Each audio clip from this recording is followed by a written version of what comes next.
It can change dynamics of relationships. It can change dynamics of teams, and it can truly affect the effectiveness of your conversations and your communication. And empathy can be shown in a lot of ways, but by validating their feelings and experiences is the best way to do it, and expressing that genuine concern for their circumstances.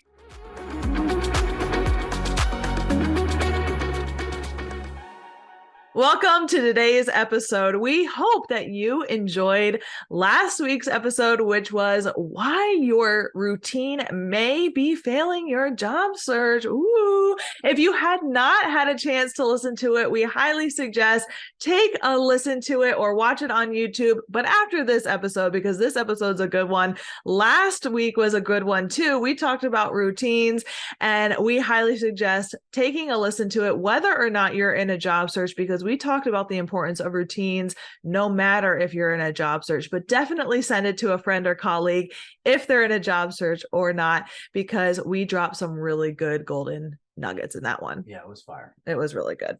So what are we talking about today, Jack?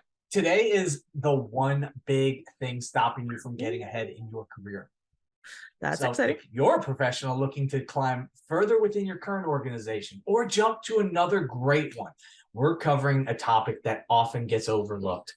Grab your notes, your favorite pen, because Career Advancement Academy is here and class starts now. All right. So the number one big thing stopping people from advancing in their career is not having good, effective communication. That's a big one. Yeah, it's huge. I mean, it's the biggest one almost, right? That's what we're calling it, because everyone communicates, right? And if you don't have good, effective communication, good rapport building, you're going to struggle when it comes to advancing in your careers. In fact, have you ever wondered why some professionals seem to effortlessly climb the ladder while others struggle to make progress? Usually it often comes down to more than just technical skills and experience. It comes down to building strong relationships, conveying your ideas and your values, and establishing rapport so that you can open doors and create unending opportunities in your career. The foundation of successful professional communication lies in building those strong relationships. We're going to be going over a handful of examples on how to build that rapport to support your career. Absolutely. Number one, networking. Networking is more than just attending events and collecting business cards, right? It's about establishing meaningful connections with others. But sometimes even outside of your industry, it doesn't have to be with just people that working in your industry. If you can effectively communicate and build rapport with professionals in your industry, with outside of your industry, you open doors to new opportunities. You get to gain insights and advice from others, and possibly even get mentorship relationships if we can do that successfully. Mm-hmm. Yeah, absolutely. Networking is a game changer. And in fact, it is the game changer when it comes to advancing your career, advancing in your job search, and advancing up to upper levels, right? I'm sure you have all heard it's not what you know, it's who you know. And that is true now more than ever. And honestly, networking is a lot easier now more than ever with the invention of the internet, LinkedIn, Zoom, all of that really great stuff. The problem is that a lot of people don't know how to network. And really networking, the definition of networking truly is, when you look it up on Google, I was going to say Webster's, but who has that guy anymore, right? On Google, it truly just says it's two individuals getting together and exchanging information. I swear you are networking every single day in your jobs, online, all of that other good stuff. But the problem is that people are not using effective communication to network effectively. And once you learn it, those who know how to network are the ones that are advancing in their careers and taking the jobs that you want. So if you can be proficient at communication and really learning the effective rules of communication, you will become not only recession-proof, but you will have the ultimate job security, because you will be able to generate as many opportunities as possible because you can talk to anyone.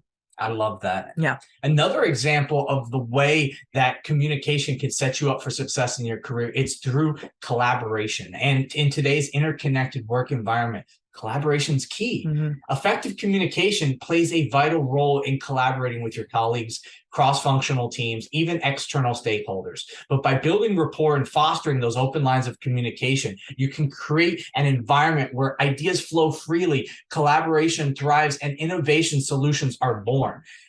Collaborative success can lead to recognition, promotions, and new career prospects. Mm-hmm. Here's a scenario that we've seen play out just way too far often. Your leader, your manager, they get an offer and they leave for another opportunity. Do you have a good enough relationship with that leader that if they need a team to be built, that you're on the short list? If they need somebody who has the knowledge to do the job, yeah, that's number one. But they also want somebody who's going to have their back and be aligned with them. The leader wants somebody that they know they can communicate these new needs and goals of this role, and that you're going to be able to carry that forward and be able to execute when the time comes. Mm-hmm. When it comes to collaboration, what's so important about communication is the fact that when you are in an organization, and most of us have, where there are silos between departments, where you cannot collaborate or communicate amongst other departments, work does not get done. Innovation does not get done. Processes are inefficient.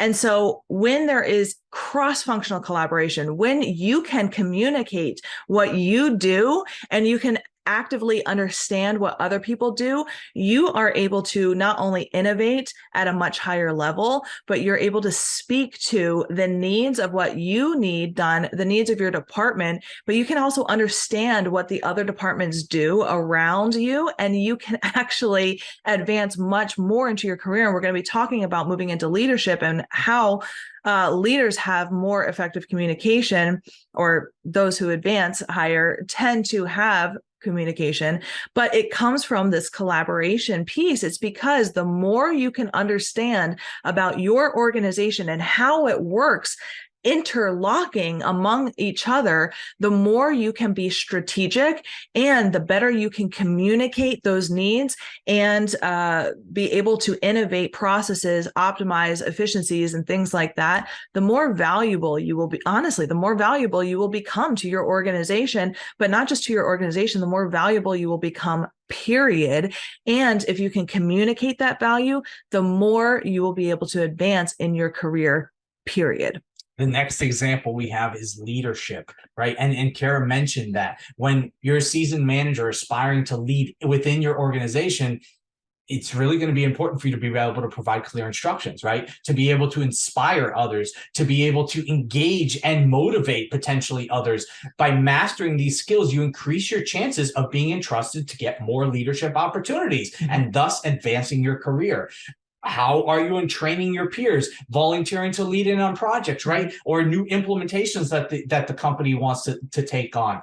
Are you speaking up when prompted in the right circumstances to help set yourself apart from those in the office just content doing their job and their job alone? Exactly. Like Jack said, the best leaders inspire their team. The best leaders are approachable. The best leaders also know how to communicate with all levels of organization.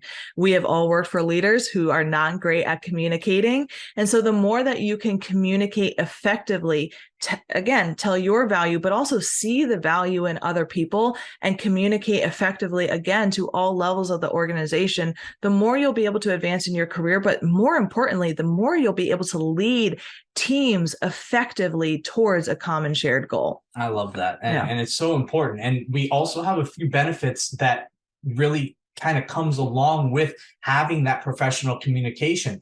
I mean, number one, you're going to have enhanced influence and persuasion. You're going to be able to articulate your ideas. And if you can express your opinions persuasively and connect with others on a deeper level, guess what happens? You become a more influential professional. And that enhanced influence allows you to sway opinions in the office, gain buy-in for your initiatives, influence decision-making processes, maybe to go work on your project as opposed to somebody else's.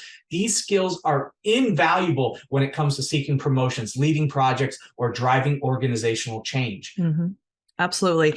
Enhanced influence and persuasion is not only great for your current job, but it's great for your job search. It's great for negotiating, and that's going to be our next one, negotiating with vendors, to get projects done. If you start your own business, when it comes to being an influencer and an industry thought leader in your industry, speaking at events. And nowadays, it's not just about your job. If you do want to become an industry thought leader, it's going to be potentially getting on podcasts, speaking at events or conferences. So having this enhanced communication is going to help out with that. Speaking of, the next benefit is improved negotiation skills. When you're able to truly explain your value, explain the crucial aspects of your career, and effectively communicate, all of a sudden, not all of a sudden, but your negotiation skills do improve as well, because you are able to understand not just your perspective and communicate that effectively, but the other's perspectives. You're able to find win-win solutions a lot easier. You're able to hone those skills, and you're able to have better conversations that are productive, win-win, and collaborative, because you're advocating for the best interests of both parties. That's awesome. And it's so important to be able to do that in any negotiation. Yeah. But one last amazing benefit, it's increased professional visibility within your organization or your industry as a whole. And that's where it's so important to establish a reputation as a skilled communicator and relationship builder, because you become top of mind for promotions internally, maybe also for other decision makers out in the marketplace. If you're being visual on platforms like LinkedIn with content strategy, are you jumping in on high profile projects, and are you looking to expand your network? And if you're looking to do that, but with that increased professional visibility, you're going to be able to connect with people that you never thought was possible prior. And this is why strengthening your professional brand is so key. Yeah. Not only that, increased professional visibility, increased opportunities too, right? So that's really exciting. So now that you know some of the benefits of effective communications and some examples of ways that we can use it throughout our careers, I want to know some ways that we can actually improve our communication. If we're sitting here going, well, that sounds great, but now what? Well, all right. Well, number one way, it's to listen. It's active listening. Active listening is about being fully present, engaged when somebody's speaking. So this means not just hearing their words, but also understanding the complete message behind it, and showing interest, avoiding interruptions, asking clarifying questions, also paraphrasing what they say so that you show that you understood. Yeah. So active listening, a lot of times you are in a conversation and you can tell that someone's hearing you, but they are not listening. They're not comprehending.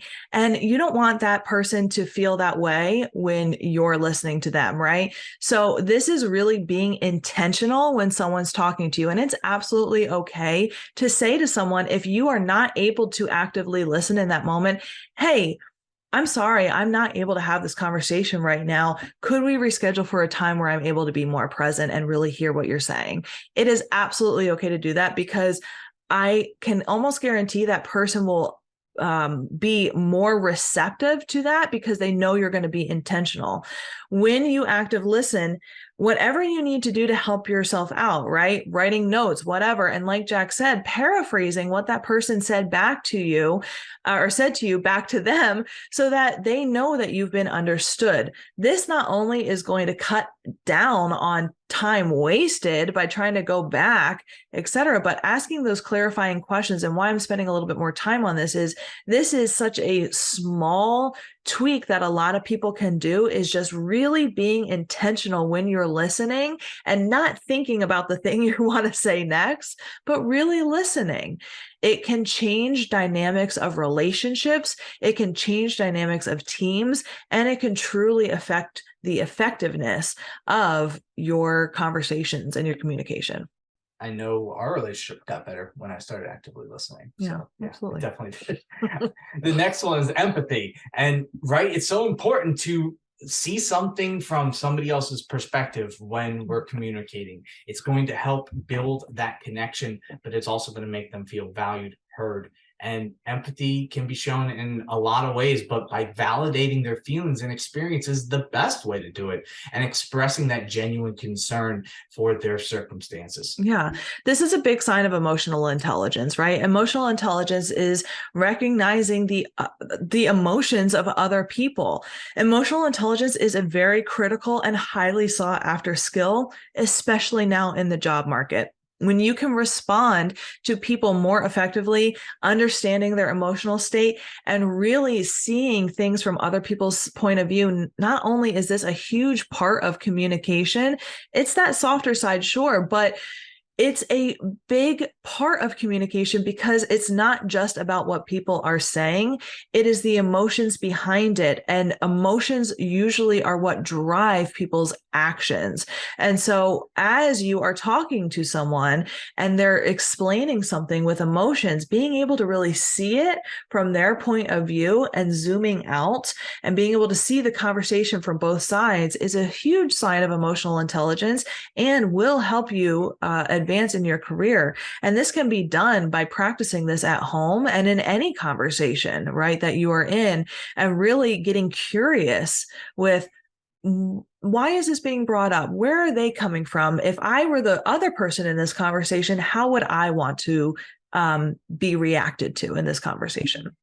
It's really interesting. I love that. What's the next one?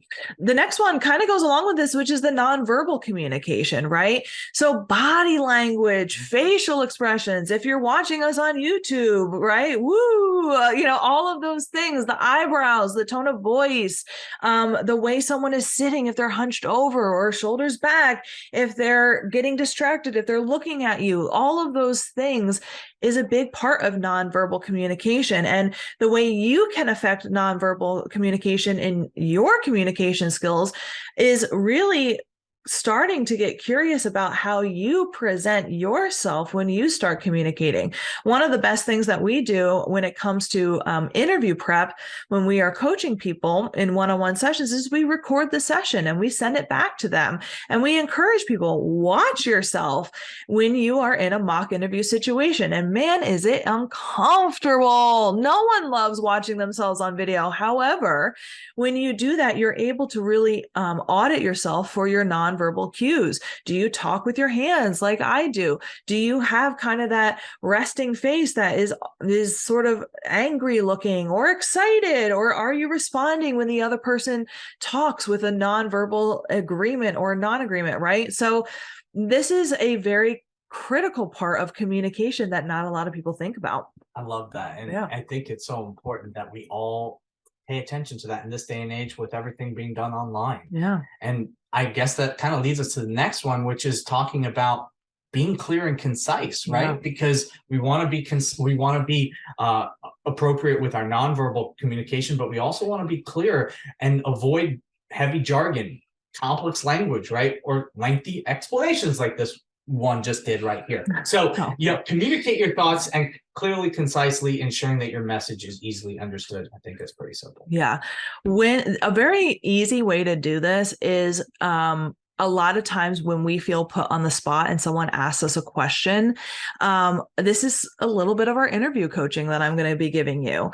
I like to use the framework problem, solution, result. So if someone like your boss asks you, hey, where are we on this, right? Or, hey, we have this problem. What's the solution? What are we working on? What are we, where are we? What I like to do is frame it in a problem, solution, result format. So the problem is basically restating what the problem is. If they say, where are we on this project?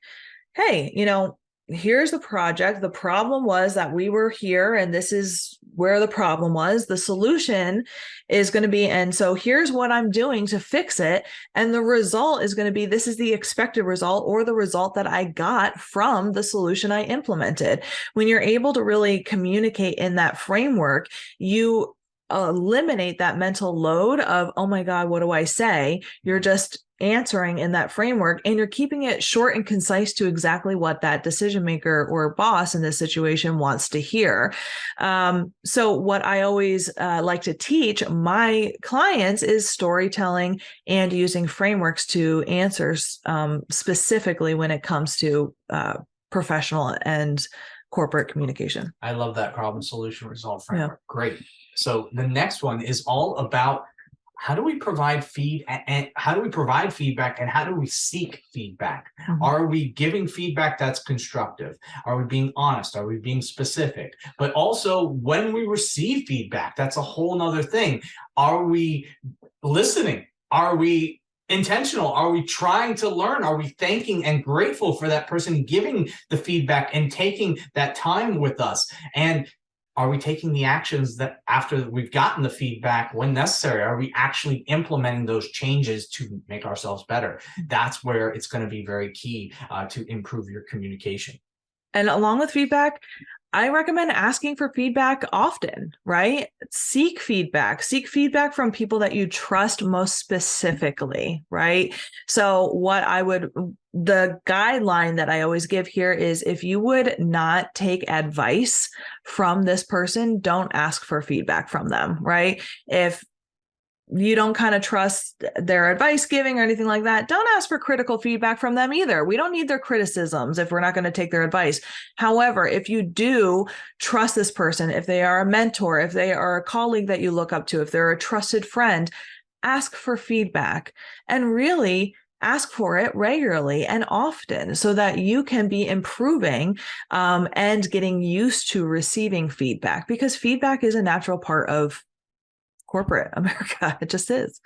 I think that's great. But the next one is maybe even as important as all of them, right? Mm-hmm. It's just approaching the communication with respect and making sure that we are acknowledging others' contributions, ideas, and feelings. We're holding the space if we're communicating with somebody to allowing them to be open. And we need to make sure that we're using the appropriate language, the appropriate manners that go along with the background of which the person we're interacting with. And we need to make an effort to acknowledge and appreciate their work. And if you're approaching everything from the standpoint of respect, you're going to be in a good place moving forward. Absolutely. The next one is building trust. So leaders, people who are trusted in corporate America, they're reliable, they're consistent, and they're honest in their interaction. And this is really, truly a big part about communication. It is really difficult to have effective communication with someone that you do not trust, right? Who is constantly breaking promises, never able to be relied on. And so really being able to be that person that is trusted, who keeps confidential information secure, who is good for being consistent, is reliable, is truly a mark of a great communicator and a really great professional and leader as well. So that's a really big part about communication as well. I love that. Adaptability. Mm-hmm. Ooh, this one's interesting because people, we communicate in different ways. Mm-hmm. And really, we should be able to adapt to others. And we shouldn't have to always have it our way. We should be able to meet somebody where they are.